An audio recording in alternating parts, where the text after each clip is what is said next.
Bible, Genesis, we're introduced to God as the creator God who created absolutely everything from nothing, just by the power of his word. And the last piece of his creation is mankind. He creates Adam and Eve, the first two human beings, and he creates them different than any other piece of his creation. He creates them in his image to have a special relationship with him. Now you think about Adam and Eve and their situation. They had a perfect relationship with one another. No fighting, no bickering, just perfect peace with one another.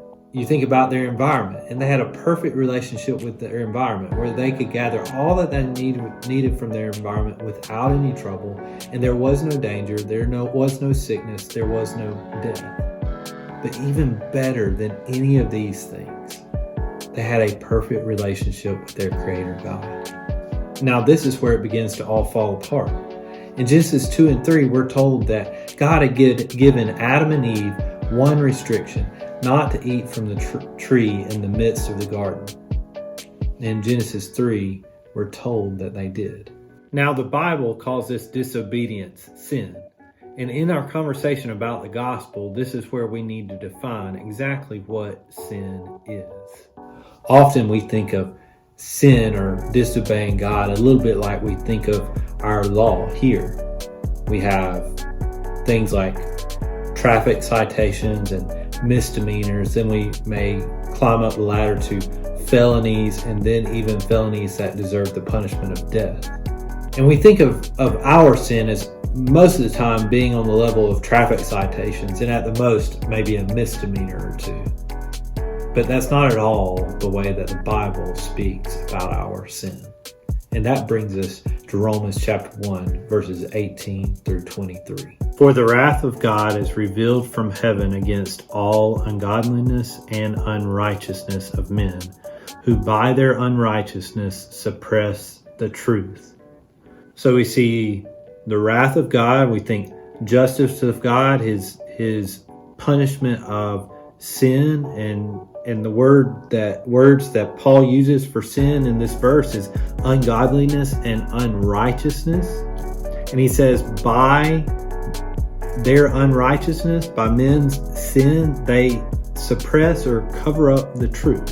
So at this point we can ask what the truth is. And he tells us, for what can be known about God is plain to them, because God has shown it to them. For his invisible attributes, namely his eternal power and divine nature, have been clearly perceived ever since the creation of the world in the things that have been made. So what truth? The truth about God. He says that we know that there is a God because of the things that he has made, the very creation of the world. So they, that is the men who by their unrighteousness and ungodliness, by their sin, suppress the truth, are without excuse. So Paul tells us that by men's unrighteousness, men are suppressing the truth, covering up the truth about God, but he still hasn't really defined what sin is and what unrighteousness and ungodliness is. So let's keep reading. For although they knew God, they did not honor him as God or give thanks to him, but they became futile in their thinking, and their foolish hearts were darkened. Claiming to be wise, they became fools and exchanged the glory of the immortal God for images resembling mortal man and birds and animals and creeping things. So these men that are suppressing the truth, covering up the truth about God, knew God, but they did not honor God or give thanks to him. We could say they did not worship God or glorify God. So what did they do instead of giving thanks and honoring God, worshiping God, glorifying God? They exchanged the glory of the immortal God for images resembling mortal man and birds and animals and creeping things. So there it is. These men cover up the truth about God with their sin, their unrighteousness, their ungodliness. And Paul says that sin is them choosing to worship parts and pieces of his creation instead of him.